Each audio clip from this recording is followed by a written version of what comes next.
Can you tell us about the plan on D for tomorrow? Don't have an update yet, but Miller and Fleury are progressing well. We pushed them really hard, and the plan is to talk to medical staff today after practice to see how they feel. But we're certainly pushing them fairly hard at this point. Ideally, would you get one in at a time instead of both at the same time if they're ready? Or? Yeah, I think that's something that Scott can answer, but.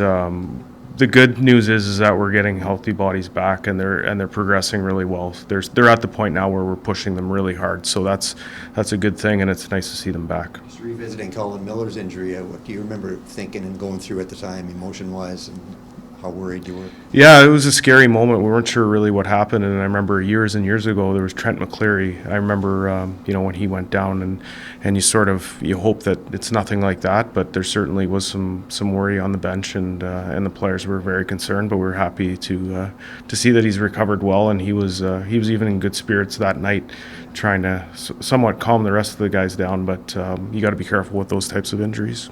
McCleary incident went through your head? Yeah, it did. You knew he got it there. Yeah. I remember I think I was a teenager at the time, but it was quite a scary moment for any hockey player.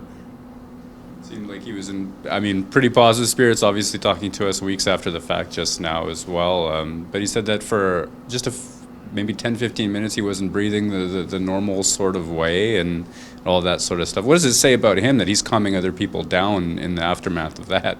Yeah, well, I think it gives you some insight as to who he is as a person. He's someone in the room that's very lighthearted. You always hear him in the morning, and you need players like that in your room. Obviously, everyone sees the product on the ice, but there's some intangibles that he's bringing to our group, and he's been on numerous teams. So I think he really helps us in terms of coming to the rink with a smile, appreciating the game, appreciating his health, and he does that on a daily basis. I'm sorry it's gone. It's embarrassing. Pardon. Go ahead, Kenny. Namestnikov and Appleton, how close are they to getting clearance to be out of yellow jerseys or what? I know just today we only had 7 guys out there. So today was their first real test, and today was an optional. So you obviously saw a limited amount of bodies, but that was choice from a lot of the players. But those two this was their first real skate with a regular group of players. So we're going to see how they react to the skate today and go from there. Probably the earliest would be the road trip, though. It wouldn't be an option for tomorrow, do you think? Or the fact that it's their first skate, I think that gives you a good indication. Just a quick one on Alex Iafallo. How would you describe the value of having a jack of all trades that can move up and down the lineup? Yeah, if you look at the goal that we scored last night, he doesn't get a point on it, but great shot by DeMello, but Alex is right there in the eyes of the goalie. And there's been countless times where maybe it's a chip out on the wall in the D zone that ends up resulting in us getting into the offensive zone. It's a screen where you don't get rewarded with a point.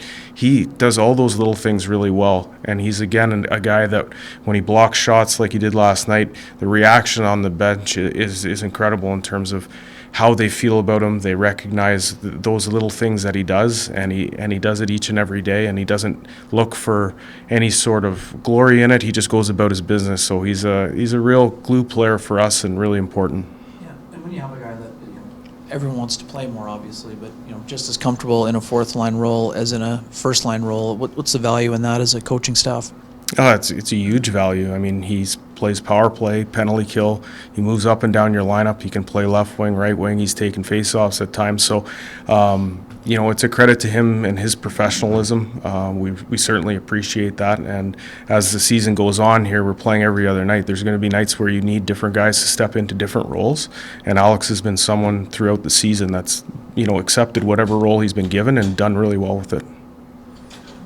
Hearing about the maturity of this group and how much of a strength it is for them. What's the growth in that maturity looked like in the time that you've been here?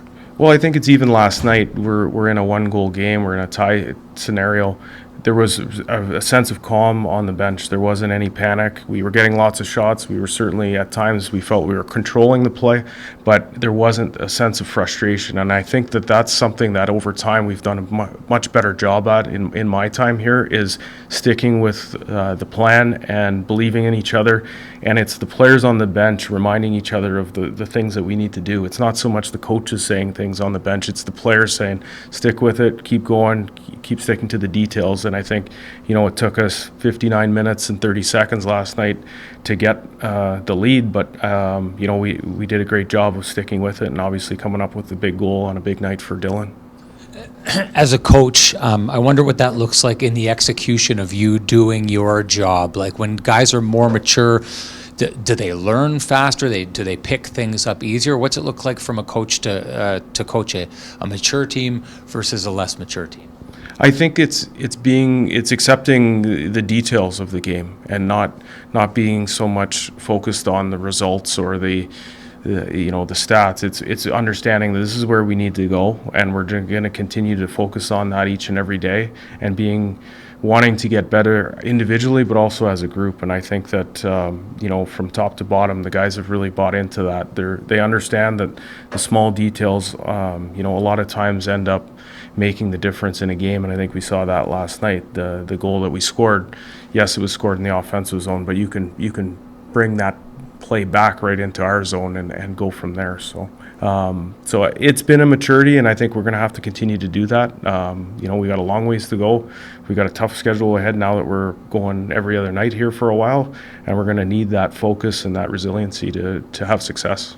I'll try this because it's always tough to get coaches to talk about themselves. They like to turn it on the players, but what kind of a sense of pride do you have in the role you've played and how this coaching staff has fit together over the last 3 years, getting this team to the point that you've got them to?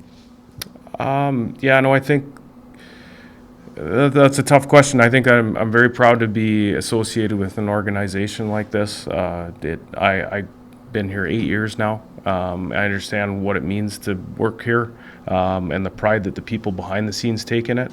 When it comes to the last 3 years, I think Rick and Scott really were the basis of foundationally the system that we have in place, and then obviously very honored to be on Scott's staff, and from there, Dean and Davis have had a huge impact in terms of our success this year, both on the power play and the penalty kill, and what they've brought to our group. So, just trying to be a part of whatever it takes to help us succeed, but certainly it's the players on the ice that have made the big difference. I don't think, I can't take any credit for that.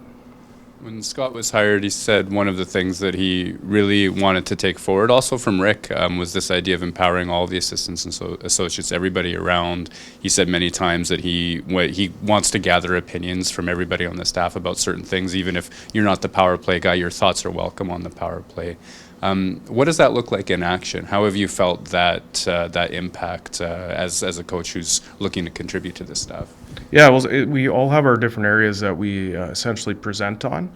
But the nice thing is that prior to those meetings, we sit together and amongst the four of us, or with Flats as well, the five of us, we talk about what we're going to do that day, what we believe in, and then from there, if there's anything that we think that we can adjust, everybody has a voice in terms of being able to communicate what they see in the presentation that we've prepared. So it's a very positive setting, and if there's feedback, it's always taken in the right way, but everybody's on a daily basis talking about different things. It doesn't matter if it's 5-on-5 or power play or penalty kill. We're actively trying to make sure that we're prepared and giving the players the best information possible for them to have and use.